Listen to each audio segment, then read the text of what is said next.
নমস্কার, আমি সুচিস্মিতা সাদ গ্যালারিতে তোমাদের সকলকে স্বাগত জানাই। আজকে একটা সহজ সিনারি তোমাদের সাথে শেয়ার করছি, যেখানে একটা প্রজাপতি ফুলের ওপর মধু খাচ্ছে। যারা ছোট সদ্য কালার কম্বিনেশন সুন্দর রং মিশিয়ে ছবি আঁকা শুরু করেছো, তাদের জন্য এই সিনারিটি কিন্তু একদম পারফেক্ট।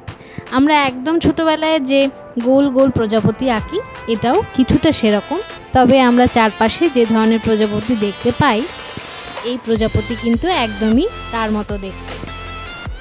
সিনারি যতই সহজ হোক না কেন, একটু শেডিং এবং কালার কম্বিনেশন যদি ঠিক রাখা যায়, তাহলে কিন্তু খুব সাধারণ জিনিসও সুন্দর দেখতে লাগে। ছবির ক্ষেত্রে সবসময় এই জিনিসগুলো মাথায় রাখা খুব প্রয়োজন।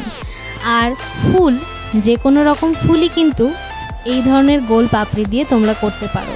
শুধু মাথায় রাখবে, যখন প্যাটেলগুলো তোমরা রাখছো, তখন সেগুলো একটা আরেকটার ওপরে বসছে। এই জিনিসটা এইভাবে করলে অনেকটাই অরিজিনাল ফুলের সামঞ্জস্যতা পায়, তাই দেখতে একদম পারফেক্ট এবং খুব সুন্দর লাগে।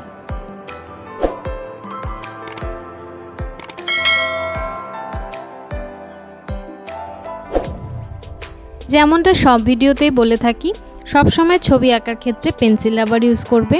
এখানে আমি ব্ল্যাক কালারের স্কেচ পেন ইউজ করেছি শুধুমাত্র ছবিটার প্রমিনেন্সির জন্য, যাতে ভিডিওতে তোমরা খুব সহজেই এটার প্রমিনেন্সি বুঝতে পারো। ছবি একদম কমপ্লিট হওয়ার পরে তোমরা এই প্রমিনেন্সিটা আনবে কিভাবে না, ব্ল্যাক কালারের গ্লাস মার্কিং পেন্সিল মারফত। এখানে এরপরে আমি যেটা দেখিয়েছি সেটা হচ্ছে কালার মিক্সিং। এখানে প্রথমে আমি ইয়েলো কালার ইউজ করেছি, তার সাথে সাথে কিছুটা অরেঞ্জ।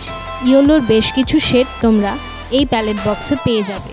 যে কোনো প্যালেট বক্সেই আজকাল অনেক ধরনের কালার শেড পাবে, তো তোমাদের পছন্দ মতো এবং মোটামুটি এই কালারের সাথে ম্যাচ করবে এরকম দেখে কিছু কালার, ইয়েলোর সাথে অরেঞ্জ, রেড, এগুলো মিক্সড করে তোমরা এই কালারটা পেয়ে যাবে।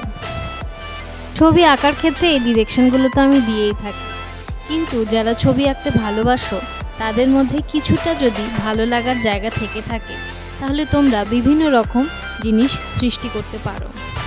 এখানে আমি কালারগুলো মিক্স করার জন্য একটা পেপার ইউজ করেছি। তোমরা চাইলে আঙুল দিয়ে অথবা তুলো দিয়েও এই মিক্সিংটা করে নিতে পারো।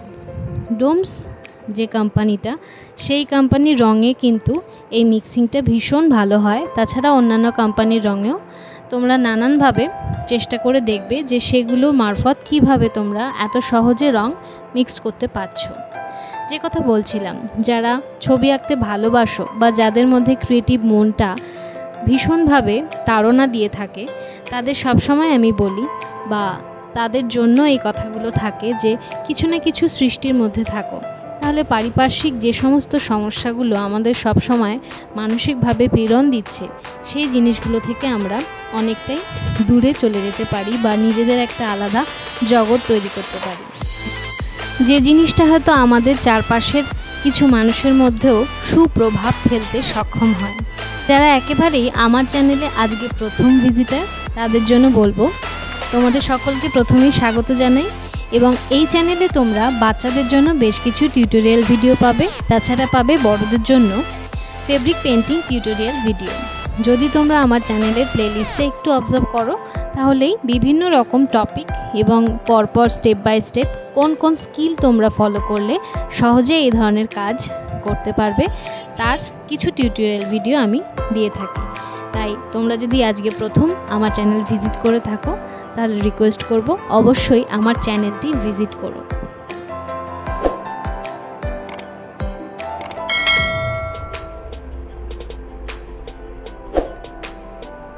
যেহেতু মেনলি বাচ্চাদের জন্যই এই চ্যানেল, তাই তোমাদেরকে জিজ্ঞাসা করব যে তোমরা কী ধরনের ছবি আরও দেখতে চাইছো, সেটা আমাকে যদি কমেন্টে জানাও। আমি আমার সাধ্যমতো চেষ্টা করব সেই ধরনের ছবি তোমাদের সামনে নিয়ে আসার জন্য। রং করার ক্ষেত্রে যে জিনিসগুলো আমার মনে হয়েছে যে তোমাদের সামনে একবার যদি বলে দিই, তাহলে হয়তো সুবিধা হবে। সেটা হচ্ছে, কালো রঙের যে কাজগুলো থাকে সেটা কিন্তু ছবি আঁকার সবার শেষে করবে। 2 নম্বর, যখন কোনো জায়গায় দেখছো যে দুরকম কালার কন্ট্রাস্ট আছে, যেমন এই ফুলগুলোর ক্ষেত্রে গোলাপি রঙটা হালকা কালারের, তার উপর ডিপ কালারের যে গোলাপি আছে সেটা দিয়ে আমি শেড দিয়েছি। অতএব এই দুটো রং যখন তোমরা ইউজ করবে তখন হালকা শেডটা আগে এবং ডিপ শেডটা পরে দেবে। পাতা, গাছের গুঁড়ি এবং প্রজাপতি সব ক্ষেত্রে কিন্তু সেই একই ফর্মুলা ফলো করা হয়েছে। এর ক্ষেত্রে কি হয়, জিনিসটা ভীষণ রিয়েলিস্টিক হয়, দুটো কালার মিক্সড করতেও তোমাদের সুবিধা হয় এবং সর্বোপরি কালো রঙটা সবার শেষে করলে কালো রঙ সামান্য ম্যাশ আপ হয়ে গেলে পুরো ছবিটার 12টা বেজে যায়। সেই জিনিসটা অ্যাভয়েড করার জন্যই কালো রঙ সবার শেষে করতে বলা। আজকের ভিডিওটা মোটামুটি এখানেই শেষ করছি। তোমাদের আজকের এই সুন্দর প্রজাপতির ভিডিও কেমন লাগলো আমাকে অবশ্যই জানিও। ভালো লেগে থাকলে একটু লাইক, কমেন্ট আর শেয়ার করে দিও। ফিরবো পরবর্তী শুক্রবার নতুন কোনো ভিডিওর সাথে। ততদিন ভালো থেকো, সুস্থ থেকো। টাটা।